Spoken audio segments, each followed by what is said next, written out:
Sí, Pablo, porque ya está con nosotros Sebastián García. Él es un joven emprendedor, candidato a diputado por Capital. Buen día, Sebastián, ¿cómo estás? Hola, buen día, ¿cómo están? Muchas gracias, gracias por invitarme. Sebastián García, candidato a diputado Patria Querida. Patria Querida, por Capital. Por Capital en la lista encabezada por Sebastián Villarejo. Sebastián es la... Claro, vos sos el que venís inmediatamente después a Villarejo. Debajo de Sebastián Villarejo. Sí. Bueno, Sebastián García, Patria Querida, Capital, candidato a diputado. Sebastián, ¿viste el debate de anoche? Sí, vi. ¿Qué te pareció? ¿Qué podés comentar? Me pareció excelente. ¿En serio? Me encantó. Claro, porque deja en evidencia la importancia del votar al Congreso, del voto de estar atento de lo mucho que se define en el voto al Congreso. Me pareció excelente porque deja en evidencia, o sea, rompe el paradigma, bueno, excelente en el sentido de que de lo básico del contenido, ¿verdad? O sea, del nivel de exposición fue el que vimos todo, ¿verdad? Y deja en evidencia que la importancia del voto al Congreso, de que los senadores y diputados van a tener un rol demasiado fundamental en los próximos 5 años. Entonces la gente tiene que darse cuenta que más que... Sí, el presidente del Poder Ejecutivo es clave, ¿verdad? Pero un Congreso que le haga contrapeso y que acompañe una gestión es fundamental. Entonces por eso creo que dejó más que nada en evidencia eso. En ese sentido yo quedé muy conforme porque nosotros estamos detrás de una lista parlamentaria, detrás de un proyecto parlamentario y justamente queremos impulsar las transformaciones a partir del Congreso, del Senado y la Cámara de Diputados. Y desde la visión de tu partido, digamos, ¿cómo está la temperatura en cuanto a la esperanza de que, bueno, la gente vote mejor, ingresen más, tal vez, diputados, también senadores? Y despierta muchísimo entusiasmo de eso. De hecho, por eso estoy acá en la última semana antes de las elecciones. ¿Sí? Para nosotros nos damos una apuesta muy grande, una apuesta, un desafío súper interesante. Recorrimos con la campaña de senadores, recorrimos todo el país, ¿verdad? Fidel Zavala, que encabeza la lista 8, es una persona demasiado bien aceptada, demasiado reconocida. Y bueno, en mi caso estuve muy de cerca con Sebastián Villarejo y también tiene muy buena aceptación su gestión como concejal municipal, tuvo muy buena receptividad en general en los barrios, recorrimos bastante y un poco lo que siempre decimos, ¿verdad? Queremos que, o sea, la gente está harta, pero el hartazgo no es suficiente, el hartazgo tiene que nacer un compromiso. Entonces queremos que a la gente invitarle a que de ese hartazgo, de ese hartazgo vayan a votar, vean quiénes elijan a sus candidatos y entiendan, dimensionen el rol que estos candidatos juegan en estos 5 años que se vienen. Sebastián, ¿cuántos años tenés? 35. ¿A qué te dedicas? ¿Qué sos? ¿Profesionalmente? Yo trabajo en una empresa importadora, representante de calzado y demás. Yo trabajo en logística, desde hace muchos años experiencia en logística, en comercio exterior y eso. Y tengo una pequeña empresa, una plataforma tecnológica de promoción del turismo paraguayo. ¿Te metes en esto porque querés o te han propuesto? No, porque quiero. Desde que yo tuve la oportunidad de vivir fuera de Paraguay mucho tiempo y unos 10 años. Antes de eso siempre estuve en organizaciones sociales, juveniles, religiosas. Y al volver en el 2015 empezamos a hablar con Seba Villarejo de comenzar de nuevo el proyecto de Patria Querida. Y bueno... ¿Vos simpatizabas con Patria Querida de antes, de cuando eras más joven? Simpatizaba, sí. Siempre venía a votar. O sea, casualmente siempre vos del extranjero, viviendo en el extranjero. Yo venía vos venías para votar por Patria Querida. Sí, venía a votar. Y bueno, que siempre estuve muy conforme con las gestiones parlamentarias anteriores. Y ahora, pues, ojalá que podamos tener ese desafío de seguir con ese buen legado que dejaron en las gestiones anteriores. ¿Y es tu primer intento, digamos, de ingresar a la arena política? Sí, es mi primer intento. Anteriormente estuve como suplente en los concejales municipales, pero este es el primer intento en el que sí estamos en una posición, digamos, un poco más llamativa. Bueno, ¿qué propuesta concreta vos podés plantearle al votante? Tu votante es Asunceno. Vos te candidatás para una banca en Asunción. Vos sos el número 2 de la lista de Patria Querida. ¿Qué le decís? ¿Por qué le pedís el voto? ¿Qué le proponés? En primer lugar, tenemos un equipo. Nosotros tenemos un equipo encabezado por Fidel Zavala en la lista del Senado, en el cual, y por Sebastián Villarejo en la lista de diputados, nuestro eje de trabajo se basa en seguridad. Uno de los ejes es la seguridad. Fidel Zavala es una persona que después de la experiencia que le tocó vivir, él se capacitó en eso, ¿verdad? Se capacitó y como que asumió un compromiso que hoy queremos impulsar como políticas públicas. Y bueno, nosotros ese eje de seguridad queremos impulsarlo en equipo. Número 2, el tema del gasto público. Acá vuelvo un poquito al tema del debate de ayer. nosotros queremos enfocarnos mucho en el control del gasto público, gasto superfluo, el tamaño del aparato estatal y demás cosas, porque volviendo al debate, todas las lindas promesas, todas las lindas palabras, los excelentes, grandes megaproyectos que vimos ayer, difícilmente sean realidad si vos tenés un bagaje de 500 funcionarios que tenés que meter, tenés que alimentar el aparato clientelista, tenés que alimentar tu capital político apoyándote en el Estado. Entonces nosotros ahí queremos ser un contrapeso y ahí queremos ser un organismo de control, una fuerza que pueda controlar a que eso no sea así, ¿verdad? Justamente para que esos proyectos de alguna manera u otra sean realizables. Sebastián, hablando de gastos que se hacen dentro del mismo Congreso y que se podrían considerar superfluos, ¿qué consideras de ese seguro VIP que tienen los parlamentarios? Me parece es una de nuestras primeras renuncias. Me parece descabellado, absolutamente descabellado. Sí, el seguro médico, absolutamente descabellado. Ojalá que tengamos la oportunidad de entrar ahí, de renunciar, como dijimos. Nosotros estamos dispuestos a renunciar al seguro médico, no corresponde. Aunque sabes que vas a tener todos los votos en contra de los que sí creen que les conviene, por supuesto. Pero, de nuevo, acá cuando dicen una golondrina no hace primavera, y yo le voy a recordar un caso, hace poco pasó en la Municipalidad de Asunción, con el tema del estacionamiento tarifado. Villarejo perdió 23-1 la votación, la primera votación. 23-1 fue el único voto en contra del estacionamiento tarifado, justamente explicando que era un negociado, que no convenía. Se perdió, sin embargo se comprometió la ciudadanía y fue la indignación ciudadana la que hizo dar vuelta a ese resultado, a que toditos voten en rescindir ese contrato. Y bueno, lo mismo queremos lograr con beneficios, con seguros VIP, con beneficios que no corresponden, con gastos que no corresponden. La ciudadanía es la que hace que esa golondrina haga primavera. El involucramiento, muchos nos dicen ahora, la pucha, ahora en campaña aparecen, ahora en campaña, y nosotros le decimos, no, ahora en campaña aparecemos, pero ojalá que nos sigan, ojalá que siga esta interacción a partir de la gestión, porque esa indignación es la que hace que los otros tengan miedo, y los otros se frenen un poquito a la hora de hacer las barbaridades que de repente hacen. La semana pasada vimos que mientras pasaba lo de Delio Morínigo en el norte, se pasaban otras cosas en la Corte, pasaban otras cosas en la sesión del Senado y medio que pasaban desapercibidas. Entonces nosotros tenemos que mantener ese contacto con la gente, porque la gente indignada puede más que el político tradicional, ¿verdad? A lo que nos tienen acostumbrados. Quería ir al tercer punto, al tercer eje, que es algo que trabajamos con Sebastián muy de cerca, es el tema del emprendedurismo. Nosotros queremos que en Paraguay sea fácil emprender, que en Paraguay sea un país amigable con los emprendedores.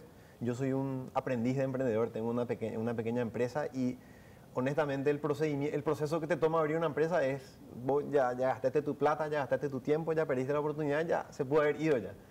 Entonces nosotros queremos hacer esos trámites simples. ¿Y qué significa? Que vos puedas abrir una empresa en un día, que puedas hacer casi todo online, que puedas promocionar plataformas digitales, tecnología, pensar un poquito en eso, ¿verdad? Y eso conecta con algo muy importante, ¿verdad? Que Paraguay sea un atractivo de talentos. En el pasado, lastimosamente, muchas familias paraguayas se fragmentaron por culpa de la migración económica. Que esas familias vuelvan, que se vuelvan a conectar. Yo viví muy de cerca con paraguayos en España. Excelentes panaderos, excelentes constructores, excelentes albañiles. Ojalá que vuelvan, pucha, que se reconecten con su familia, que acá tengan todas las facilidades, todos los beneficios para poder establecerse como emprendedores que son por naturaleza. Entonces, ese ahora, eso que vos planteás, que es una vieja queja y es legítimo, va contra todo una estructura de muchísimos funcionarios públicos, o sea, porque todo eso elimina la estructura burocrática del Estado, lo que vos estás planteando, y es ahí donde encuentra su mayor dificultad. ¿Cómo romper ese atavío de tanto tiempo? No necesariamente elimina, sino optimiza. Hay vías, existen vías como son planes de jubilación anticipada, como son planes de colocación al sector privado o a otros sectores, planes de incentivo. Hay barreras a la entrada, como te digo, nosotros hablamos de entrar, por decirte, al Congreso ahora, y como hicieron los parlamentarios anteriores, la idea no es que vos entrás y metés a todo tu equipo de gente, no, hay talentos en las cámaras ahora que pueden venir a trabajar con las bancadas. Hay que buscar entre esa gente. No es que vos entras y nombrás al instante 10 personas, cada uno 10 personas, y le inflás el presupuesto de gastos, ¿verdad? No, justamente ese tipo de cosas, ese tipo de concientización pues hay que adoptar, ¿verdad? Como te digo, no se trata de eliminar, sino de optimizar. Pero eso es una propuesta más para el Poder Ejecutivo. No necesariamente. ¿Por qué? Y porque se crean comisiones de control de gastos, se crean comisiones puntuales, ¿verdad? Comisiones como son, como intentó ser Fonacide, ¿verdad? Fonacide intentó ser, solo que, de nuevo, los sectores que se opusieron le dieron las brechas a un amplio porcentaje de ese fondo. Se tienen que replicar y mejorar proyectos como Fonacide, que fueron impulsados del Congreso. Esos son fondos blindados con control de comisiones del Congreso. Pero es un fracaso. No precisamente. ¿Por qué? Y tiene un avance, ¿cómo va a ser un fracaso? Claro que es un fracaso lleno de corrupción, lleno de malos manejos. Pero bueno, ese es un fracaso de las instituciones que controlan. Pero ¿qué es lo que te quiero decir con esto, Sebastián? Que todo muy bien, está muy bien que se proponga, pero digo nomás, pongo el ejemplo y te digo la palabra dura, fracaso, para dejar en evidencia de que si no hay una reforma estructural del Estado, no hay fondo que se salve, no hay buena idea que sobreviva, va a tener algo bueno. Claro. Pero si no atacás la cabeza del problema, la víbora sigue viva. Sí, pero acá hablamos de muchas cabezas, o sea, es demasiado complejo el sistema como para decir que es una cabeza, ¿verdad? Hay que ir por parte, ¿verdad? Yo creo que de hecho estamos convencidos, con una persona como Rocío Vallejo en Central, que también acompaña a nuestra lista, ella fue una David contra Goliat en su momento, ¿verdad? O sea, acá muchos dijeron, queremos un Sergio Moro en Paraguay. Rocío Vallejo consiguió una condena en primera instancia a un expresidente. Y esos son casos en que vos decís, claro que se puede porque se puede indignar a la gente a que esté atenta, a que te acompañe. Si te acompaña la gente es imposible atajar. De hecho, la gente fue la que frenó ese intento de reelección del año pasado. Y bueno, ojalá que podamos tener a la gente involucrada, no sé, cada semana, cada sesión. Pero sí, hay cosas puntuales que se pueden. Y la gente misma ya se cuida más a partir porque sabe que la gente le va a saltar. Hubo diputados que no podían volver a sus ciudades, a sus departamentos, porque le escrachaban terriblemente a partir del tema de reelección. Y ellos se veían de mano atada porque no podían responder por qué ellos votaban como votaban. Sebastián, una de tus propuestas es la reforma judicial. ¿Cómo se podría poner en la práctica eso en concreto? Porque es un poder que está ahí instaurado hace años. Despolitizar, o sea, sí. La selección de magistrados con injerencia política. Que ya no sean senadores los que estén, por ejemplo, en el jurado de juicio de magistrados. Claro. Que sean un organismo, o sea, que no tengan el rol que cumplen ahora, ¿verdad? Que entren, que en todo caso tengan voz pero no tengan voto. Que sea un... Bueno, pero eso ya es una reforma constitucional. No necesariamente. No necesariamente. Por ley se puede cambiar la representatividad del Consejo. Sí. Los roles sí. ¿Cómo se dice? Las personas no, pero los roles sí.